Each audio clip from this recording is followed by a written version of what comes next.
Hey guys, my name's Logan, coming all the way from South Carolina, and today I'm going to be talking about psychopathology and the Christian and secular worldviews as they relate to psychopathology.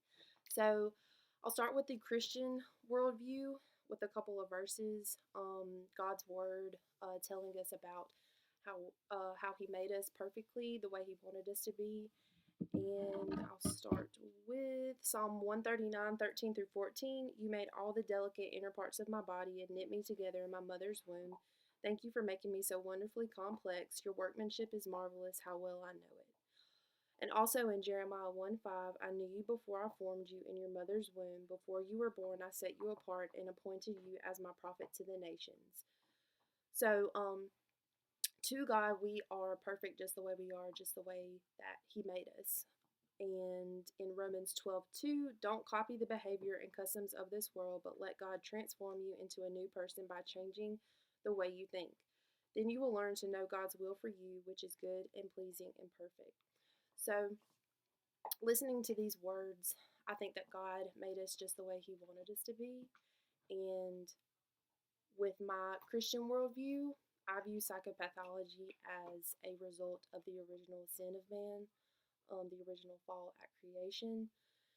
And um, I think that it's a consequence from that and not a punishment from God, but just a consequence that we have to deal with every day. People all have their different mental health journeys, so it's just something that we as a society we have to address and talk about. So the secular worldview, I think, is a lot more complicated. A lot of people are in different places when it comes to mental health and their knowledge of it.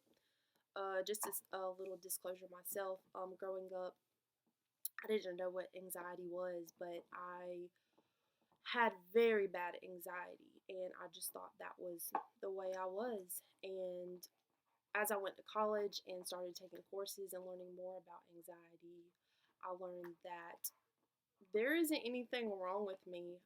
There's just a little imbalance in my brain, and I started taking medication, and it balanced out, and it got a lot better. So I think as a society, we have gotten a lot more accepting of specifically anxiety and depression. Um, but I think more intense. Not to say that those can't get intense, but I think schizophrenia, um, type of psychological disorders like that, we as a society have a long way to go to become more accepting of those mental illnesses.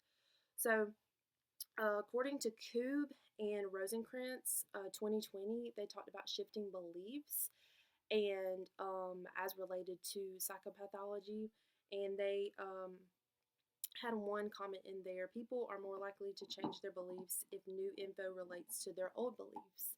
So I think if we make psychopathology more relatable to people with different cultural backgrounds or of different religions, then we can build that bridge in they can relate more to psychopathology and not have these limited beliefs that they've always had in their life. So, myself, I believe that psychopathology can be viewed as related to physical problems, such as if someone has low blood sugar. And a consequence of this that I've actually seen firsthand with my grandpa, he had low blood sugar. He would get very delirious, very confused. And as a young child, it was weird. I thought, this is not my grandpa. Like, what is going on? And if you let that go and don't address it and do anything to fix the problem, then it could lead to a coma. Just like any chronic diseases.